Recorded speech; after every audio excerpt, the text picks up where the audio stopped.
It's been about 4 months since we worked on the car. The snow and ice of winter is gone and we've got glorious blue skies, birds are out, the sun's out, and it's nice and warm. So it's time to roll the car out of hibernation and see what's what.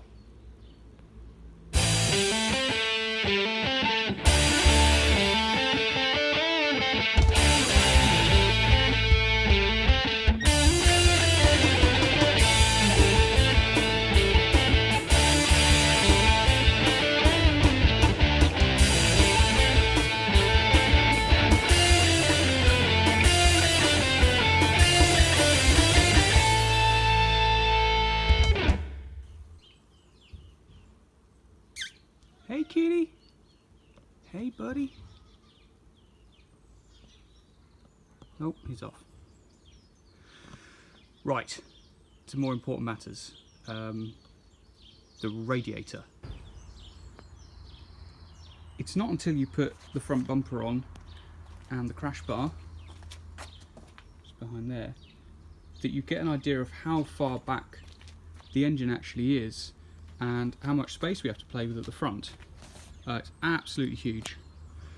Now, for mounting the radiator, my initial thought was bring a bracket down from here and from the other side obviously, and then it could meet underneath and we'd have a bar that goes across 2 holes with the rubber grommets. The radiator would then slip down inside that bracket and we would have something that bolts across the top to hold it in place.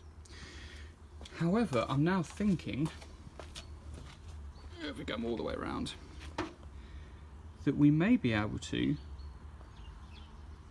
bring a bracket down from the front crash bar. So the crash bar and the radiator will come off sort of all in one piece, minus the hoses obviously. So I'm going to spend a bit of time messing around with radiator placement and then I'll let you know what I come up with. Well, this is a fun problem.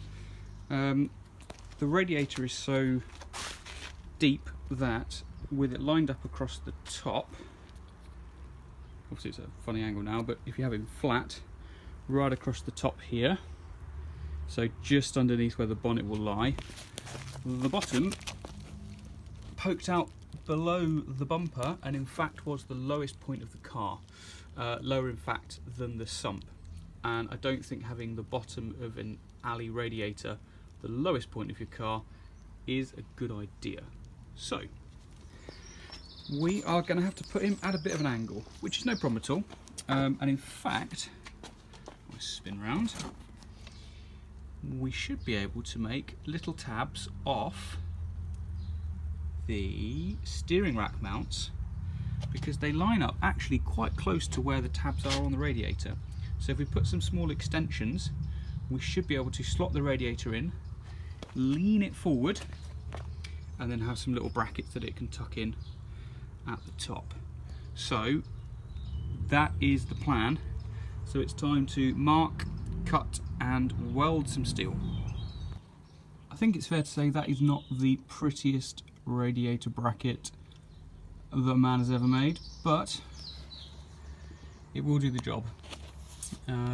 We need a little rubber grommet for there, which we shall order up tonight, and once we've got that sorted we can start work on the other side, make sure the radiator sits nice and square and level. So weld this guy in and then we will start on the other side.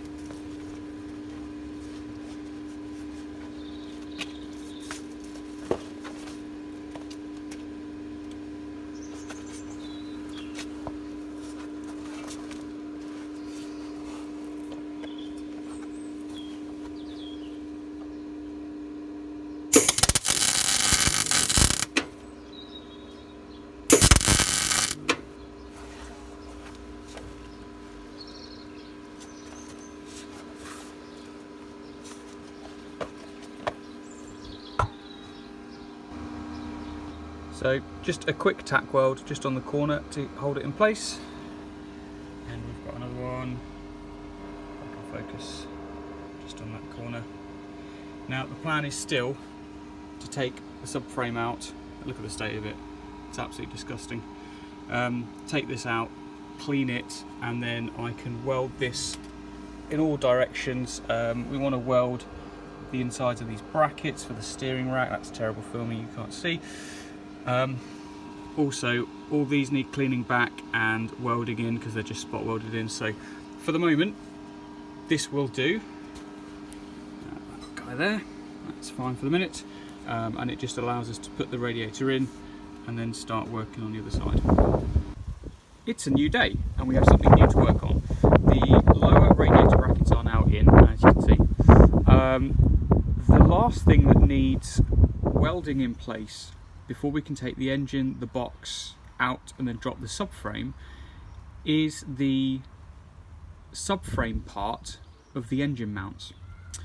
So if we work on those now, we can actually take the engine out, then take the subframe out and all that jazz, and we can start doing the final welding, all the cleaning, the painting, and then start on the cam belt, the water pump and oil pump change for the engine, put the clutch kit in, and on and on and on and on, repair the firewall, all that stuff. So because we've got a week of reasonable weather, it's a bit cold and a bit windy, but it's not raining and the sun's out, so I think because we've got that opportunity, now would be a nice time to get the engine and box out and have some space to work on the engine bay, get some welding done.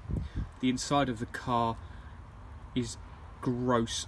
I'm almost ashamed to show you guys, but I may do in a bit. Anyway, we've got welding to do. Right, the wind's died down a little bit, so hopefully there's less wind noise now. So what we're looking at is the chassis part of the engine mount. That is just a flat steel plate with a hole drilled, so the engine mount can go through and bolt up from underneath, and the other side is exactly the same. What we've got is a very small overlap, so we can just weld him, tack weld him to the chassis, and then use some bar to support it and keep it in exactly the right place while we take the engine gearbox out. Then we can flip the chassis upside down and we can weld in all the supports and the bracing and everything that we need. It's too tricky to do it as it is, trying to make templates and then get all the pieces in where they need to be. If we just flip the whole thing upside down, we can weld it really easily and nicely. So that's the plan. So this is one side and the other side is exactly the same, apart from the addition of some rust that needs cleaning off before we paint him. So yeah, we shall go back. This side is less offensive without its rust. So that's the plan. We'll weld him in, brace him up, and then we can start tearing down the roll bar and the rack, and we can pull the engine out. Ah, the cat's back. Hey kitty. Hi. So a lot of cats apparently live on our street. Oh, where have you gone, mate? Hey. Kitty, can you weld? No, apparently not. And there we go, that's the sort of thing we're after. All we need to do now is try and sneak underneath if we can and put a bar. Oh, we need something to poke with. Let's use the glasses. Are you able to see? No. Let's use a ruler. There we go. So a bar from this side. That's very professional.